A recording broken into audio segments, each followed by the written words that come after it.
Čaute, volám sa Filip Sovský, mám 17 rokov a rád sa venujem behu. Skôr trailovému ako tomu normálnemu, ale vôbec nemám problém aj s tým normálnym. Všetko to už začalo, keď som bol malý. Brávali ma rodičia na rôzne turistiky, feraty.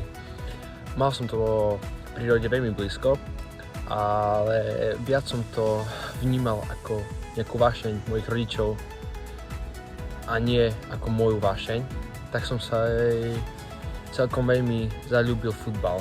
Futbal som hrával 13 rokov a počas tých 13 rokov som mal rôzne zranenia, ktoré ma presvedčili o tom, že mohol by som vyskúšať aj niečo iné. A tak som premýšľal, že čo by bolo vhodné, a tak som si vybral tento šport, ktorý obnáša nielen beh, ale rád by som sa venoval aj triatlonu, čo je aj plávanie, aj bicykľovanie, aj beh. A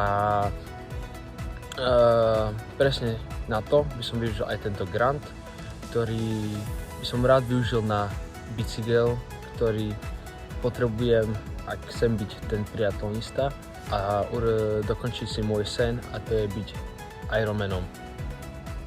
Ďakujem.